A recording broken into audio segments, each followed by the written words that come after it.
So our question is, should undocumented immigrants in the U.S. receive a pandemic stimulus check? We just want to provide a quick intro, an overview to the issue. So there's about 10.5 to 12 million undocumented immigrants who are living in the United States at the moment. That's an estimate because we really don't know since they're undocumented, which would be about 3.5% of the population. Approximately 7.6 of those million are in the US labor force, and 2/3 of those approximately are working frontline jobs during COVID. And a lot of those are the worst paying jobs, fast food, a lot of things like that. There's a recession in the US because of COVID, a lot of job loss. People are all over the country are losing their jobs in mass numbers. And pretty much the government has been responding to that by providing assistance. There was the CARES Act in March of 2020, which provided $2.2 trillion in federal stimulus, and they've been doing that continuously. So from an economic perspective, there's many different reasons why immigration, many different impacts that immigration has. Arguments in favor of immigration from the economic lens are that immigrants contribute more to tax revenue than they take in government benefits. They also contribute to the workforce by taking jobs that Americans wouldn't usually take, which isn't exactly ideal, especially during a pandemic, because these are jobs that are very low, have very low wages, and frequently take advantage of these workers since they are undocumented, and it becomes much easier to pressure them into working extra hours and tolerating poor labor conditions. But however, this does mean that immigrants aren't taking jobs that Americans want to do. Immigrants, legal and illegal, are also more likely to pay taxes than they are to use public services, which means that they aren't costing a huge amount of money to support. And that immigrant children born in the United States will grow up to contribute to the workforce. Over the last 20 years, this figure is from 2013, immigrants have founded or helped to found 25% public US companies that were backed by venture capital investors. And that list includes Google, eBay, Yahoo, and Sun Microsystems. In terms of arguments against immigration, people, usually conservatives, like to argue that immigrants place a burden on the American economy and public services. This isn't true, as I previously addressed in the last slide. Another argument is that immigrants will take jobs from Americans, and that this influx of new workers will cause all wages to be lowered, which is also not true because immigrants take jobs that Americans were not doing themselves. So they're not even competing for the same jobs. Immigrants will tend to go for low skill labor, making them not extremely competitive in that sense. Okay, so now moving on to the ethical aspect. Firstly, to talk about the ethic arguments that are in favor of aiding undocumented immigrants, I will mention some points about the perspective of healthcare benefits. It's still about resources, and I'll try to link it to arguments about the stimulus checks in a way. So for ethics in favor of the situation, first of all, morally, there should be a certain degree of benefits for, citizens of a country, especially citizens that are contributing. And if a person is living within the country and they're working there, then in a way they're still contributing to society, regardless of whether or not they're documented. And in fact, many of the undocumented immigrants, they contribute greatly to the country for like Louise said in her economics points. Evidently, they take up a lot of the groundwork jobs, and that can be very crucial for building a society. So in terms of ethics, they would deserve the benefits that any other working citizen should receive. So an example of this would be Rosa Arevalo, an essential worker who immigrated to the US from El Salvador, and she is a restaurant cook who was diagnosed with cancer in 2018. And she still worked as much as she could while having her cancer treatment. The pandemic certainly complicated things. And she said that she hadn't received any benefits or anything because of her immigration status, but she did earn her life working in the US. And according to some other points about ethics that are in favor of the situation, according to Ron J. Anderson, while those who immigrate without proper documentation are breaking the law by working in the US, in most other aspects, they're actually very law-abiding. And many of the anti-immigrant voices are misdirecting their anger towards people who contribute in many ways to the quality of our life for more good than bad. And if we were able to educate, like keep the immigrant population educated and healthy, then it could be an overall benefit for the whole society.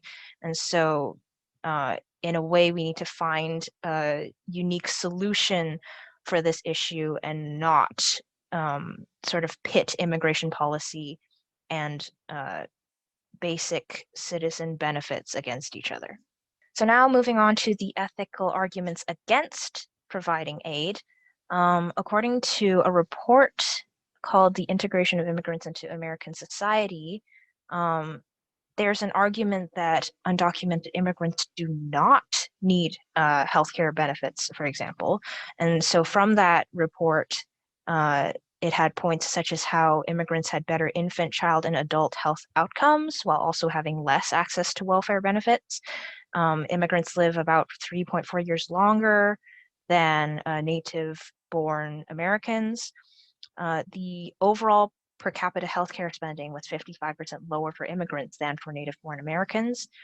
And for illegal Mexican immigrants, they had an average of 1.6 less physician visits per year. And for other illegal Hispanic immigrants, they had an average of 2.1 fewer visits to the doctors each year. Overall, illegal immigrants are sort of half as likely to have chronic healthcare problems. So this is the basis for considering whether or not the group of undocumented immigrants really does need healthcare.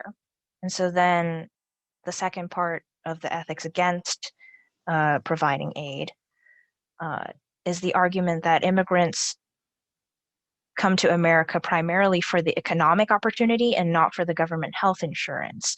And basically, the American taxpayers should not have to pay for the healthcare costs of other Americans, let alone non-citizens. For those who are very concerned about the well-being of immigrants, they should think of what would happen to public support for legal immigration if welfare benefits were extended in this way. And overall, because the undocumented immigrants tend to be healthier than the native-born Americans, and they would tend to lower the price of healthcare for others as a result. If the laws were made different, then this would probably change. All right, on to the legal aspect of things. So pretty much from a legal standpoint, there is no explicit law that states that undocumented immigrants cannot receive federal stimulus.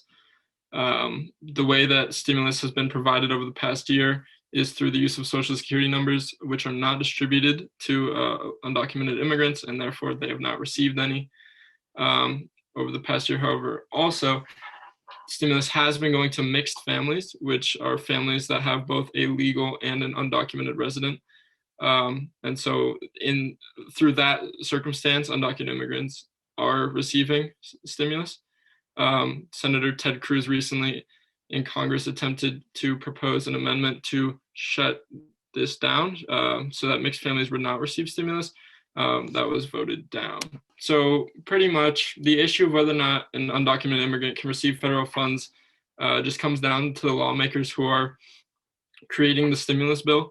There's no federal laws that prevent them from doing anything. For example, in California, they have been creating a statewide aid plan, a stimulus just for their state. And instead of using Social Security numbers, they have been using individual tax identification numbers. So pretty much any undocumented immigrant who filed federal taxes will also receive stimulus. They also added something where undocumented immigrants will receive an extra $600 considering that they don't receive federal aid. So really, there is no legal aspect to this argument. It kind of just comes down to what the lawmakers decide to do. Okay, now switching the point of the discussion into the sociocultural pros, I found like 4 interesting points regarding the sociocultural aspect. The first one I want to analyze regarding innovation and the native-born opportunities. So simply numbers don't lie, and you clearly see from like the data that I want to represent. Highly skilled immigrants bring innovation that creates promising effects on our economy and overall growth. Immigrants are entrepreneurs who also open doors for US natives, and I believe that Silicon Valley is an example of it. Immigrants have helped the US become a global leader in tech. So it's really clear how the data are talking. So for example, Google has like a huge amount of like of its workforce coming from like a foreign country. So like there's a lot of talent around the world, and if US is like smart, can collect all the talented players like in their country. Another interesting aspect that I want to touch base is like how immigrants enrich the host culture. The migration enriches the host country, introducing a new concept of living from religion to food. Simply look at me. I'm from Italy, and I can improve. I can bring so many different like culture behaviors that maybe US is not like aware of. And each immigrant does not fill his luggage with clothes, but rather with his dreams and culture. And this is like, in the same way, I can help US to like, I don't know, become a better place. At the same time, I can get a lot of interesting cultural beliefs from like US. And basically, US can improve my knowledge on life in general overall. High-skilled workers are more dynamic and flexible people. Therefore, they will try to understand the new culture and adapt to it. It's like not true for everyone, but it's true for like a lot of like people coming in US with like high expectation on themselves, like students. And many times, if like this immigration is regulated, the process of like becoming better humans is like it's way easier. The third point I want to touch base is the decrease the average old population. This point many times is not like being considered much, but I think it's really important. And I also wanted to compare with Japan. Japan, unfortunately, have 1 worker for 4 elders. And these are like really, really, really bad data. So immigration has kept the US population younger than countries with less immigration, and is a great solution to the issue of an aging and retiring workforce. This is like a main issue not only US, but overall in the overall world. And I think that by regulating like immigrants, you can improve the situation. Immigration so decrease the average age, but also the US workforce. And this is important by introducing my last point, because in decreasing the average of the age of the workforce make US more efficient.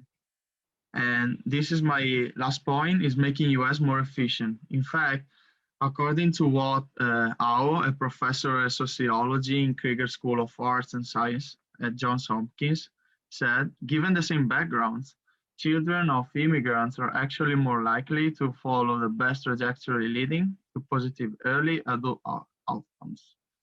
So relative to undocumented immigrants, US-born citizens are over 2 times more likely to be arrested for violent crimes, 2.5 times more likely to be arrested for drug crimes, and over 4 times more likely to be arrested for property crimes. And another interesting point is that children of immigrants are outperforming children whose family trees have deeper roots in the United States.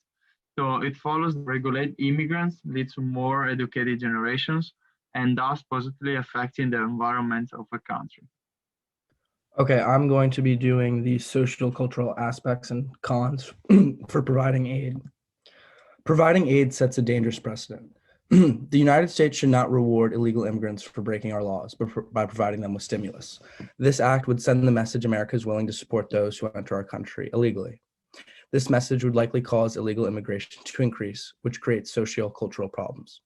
For starters, any American, like most people, are comfortable with the familiar and fear change. They fear that newcomers with different languages, religions, and cultures are reluctant to assimilate into American society and to learn English. Whether this fear is warranted or not, it sparks ethnic and cultural tensions, resulting in increased prejudice and racism and violence against legal citizens. The arrival of predominantly non-white immigrants displaces native workers, swells the largely minority underclass, and exacerbates racial and ethnic conflict. Social cultural consequences of increased illegal immigration. Globalization and massive industrial restructuring as a result of technological advances are completely reshaping traditional sources of labor, mainly blue-collar and white-collar jobs. Increased illegal immigration results in an influx of available labor, exacerbating the employment problem already facing America. For example, a study suggests that immigration has more far-reaching consequences than merely depressing wages and lowering employment rates of low-skilled African-American males. It effects also appear to push some would-be workers into crime and later into prison.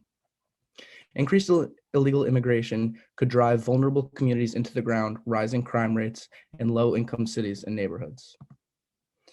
Increased illegal immigration will continue to decrease the average salary of high school dropouts. The typical high school dropout earns around $25,000 annually. According to census data, immigrants have increased the size of the low-skilled workforce by around 25%. This has resulted in low-skilled workers' earnings dropping by up to $1,500 a year. So by providing undocumented immigrants with stimulus, and if we increase rates of illegal immigration, this will only continue to exacerbate the wage problem for high school dropouts. When the supply of workers goes up, the price that firms have to pay to hire workers goes down. Wage trends over the past half century suggest that a 10% increase in the number of workers with a particular set of skills probably lowers the wage of that group by at least 3%. So now we're going to move on to our group consensus. I'll start it off. I think that each person's contribution should be recognized and given fair benefits or aid for, regardless of their status. Of course, this doesn't really account for, future trends of immigration, but I think that we should be taking care of the people who are in the country now and are not only contributing, but also having a really tough time, especially with the pandemic.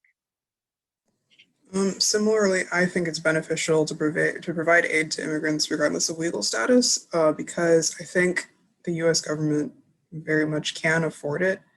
And I don't think it would necessarily incentivize bad behavior or a new influx of illegal immigrants, because I think it's been shown that poverty is one of the biggest incentivizers of crime. And since we're providing the people with aid, since they'll have better living conditions, they won't have to worry about that sort of thing as much. Personally, I think it would be beneficial for the United States to provide financial stimulus to undocumented immigrants. This pandemic has hit everybody especially hard, especially low-class or low-skilled workers. And so I think that the U.S. government should provide a little bit of help to those people. I think that primarily it should go to people who pay federal taxes because they are paying to receive benefits, and those benefits should go towards them. Okay, so mine is similar to Ander. I believe the U.S. should first provide aid and relief to all tax-paying citizens. Stimulus comes from taxpayers, so I think those people should be the first ones to receive it. However, that being said, once this has been done, I believe we should find a way to support undocumented immigrants, because as others have pointed out, they're struggling especially bad during the pandemic. And also because they are fellow humans and they are, as others have said, vital to our economy and cultural growth post-pandemic. Point is really similar to the one raised by Lucy. So I believe that by providing financial aid to immigrants, regardless of legal status, might be a step forward for the United States. Personally, I believe that in 2021, people cannot live below a certain poverty level. And a communitarian approach to prevail, a more individualistic approach. Even more because, like, going back to my slide, we can see how efficient would be for the overall country take care of like this poverty issue.